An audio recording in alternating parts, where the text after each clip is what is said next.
Howdy, friends. Welcome to Al's Dog Training Tips. This is season 3, episode number 3, and today's topic is how many toys are too many? So it's possible that your dog might have too many toys, but it might also be that they don't have enough. What I want to do is I want to help you understand how I use toys and to raise my dogs in the different categories and how you might go about being able to do just the same thing. Okay.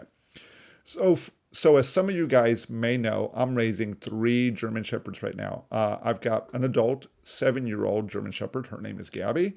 I also have Alpha, who is a 10-month-old puppy, and I also have Jericho, who is about to be an 8-month-old puppy. Okay. So the way that I'm using toys with them is I break them down into 2. Toys that I give them, and then toys that we're going to use to interact together. Those are going to be our relationship building toys.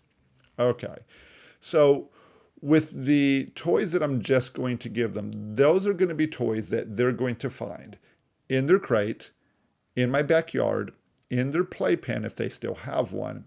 And then if they're adult dogs, those are toys that I might just have in my living room. These toys, they're not food-based toys. These are toys that are meant to occupy their mind when I'm possibly doing something else, like making one of these recordings.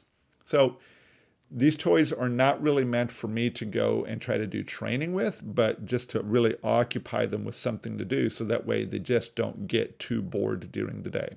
Okay, here's some of the toys that I use. I really love the toys from Jolly Pets, and there's 3 specific ones that I really like. I like the Romp and Roll. Yeah, let's see. It's the Romp and Roll, the Tug and Toss, and the Soccer Ball. They're all kind of variations on the same one, but dogs like each one of these differently. For my dogs, they like the Tug and Toss, which it's a ball with a rope through it, and they really have a lot of fun with it. Now, for most dogs, they'll play with this toy on their own. For my dogs, they do want me to interact with them, but they'll play a limited amount with them. Okay, here's another toy that I really like. It's the Kong Wubba. So the Kong Wubba is a squeaky toy that it's in the shape of a Kong, but it has a canvas shell to it. And the canvas is tough, but it is not indestructible.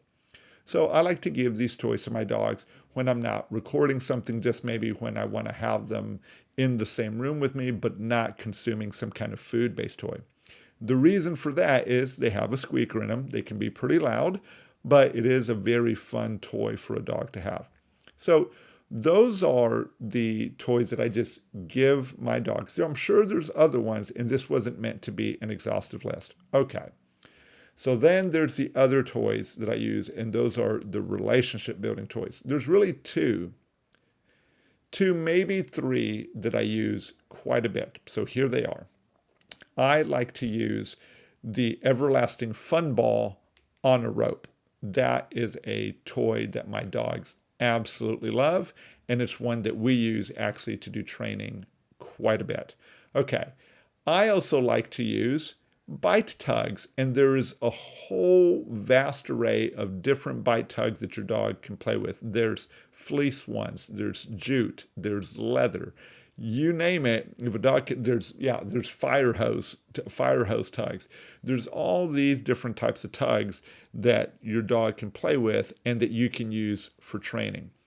Now, the other types of toy that I use is I also use what's called bite pillows and bite wedges. These are specific for protection dogs or dogs that are doing protection sports for the development of their grip. My dogs being German Shepherds from bloodlines that like these kinds of toys.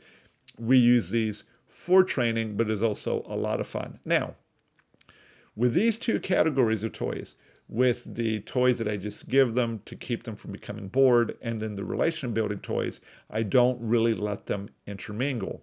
And the reason for that is if I use my very valuable training toys and I give that to them in their spare time, it's likely that that toy is not going to be as profound to the dog as it would be if I kept it kind of in a special, kind of just for that special circumstance that we are training. So what's my advice for you guys? Well, take a look at your toys. It's a good idea to get quite a few in the beginning, to get too many toys in the beginning because you want to observe your dog and figure out like, hey, what kind of toys do they like? And then what you can do is you're watching your dog, see if you can segregate them to see which kind of toys that you can give your dogs just to stave off boredom, and then which kind of toys are you going to use to be able to build a relationship and build better obedience and other kinds of training with your dogs. All right, guys. Well, that's it for today's training tip. If you enjoyed the video, give it a thumbs up. It would mean a lot, and it definitely helps the channel. If you have a question or you have a comment, please leave that down in the comment section below. I'd love to hear from you guys and to be able to interact with you, just to know what's going on with you and your dog. And if you'd like to get more content like this on a regular basis, please be sure to hit the subscribe button and then click that notification bell. Al's Dog Training Tips is intended, this is my intention, is intended to be a new dog training tip Monday through Friday for the majority of the year. That's the goal. So I hope these are useful for you guys. Thanks again for watching. Have a great day and happy training.